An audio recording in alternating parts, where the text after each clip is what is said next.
Bom dia, sábado 19 de março de 2022. Hoje é lua cheia. Esta lua tem 15 dias de nascida e 99% de sua luminosidade. A partir de hoje faltam 13 dias para a lua nova e 28 dias para a próxima lua cheia. E vamos aos horários de nossas marés. 5h53, maré alta de 3,2. Meio-dia e 2, maré baixa. 18h10, maré alta de 3,1. Coeficiente lunar muito alto, 101%. A atividade prevista para a pesca é alta.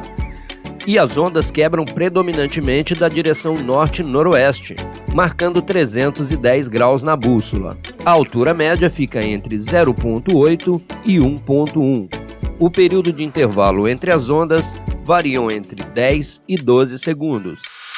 E a previsão de ventos para nossa região fica entre 7 e 10 nós, com possibilidade de rajadas de até 12 nós. O vento sopra da direção nordeste, marcando 56 graus na bússola. A Preabit Vilas Kite School deseja a todos bons ventos e um ótimo final de semana. André Albuquerque, da redação da Rádio Jericoacoara.com.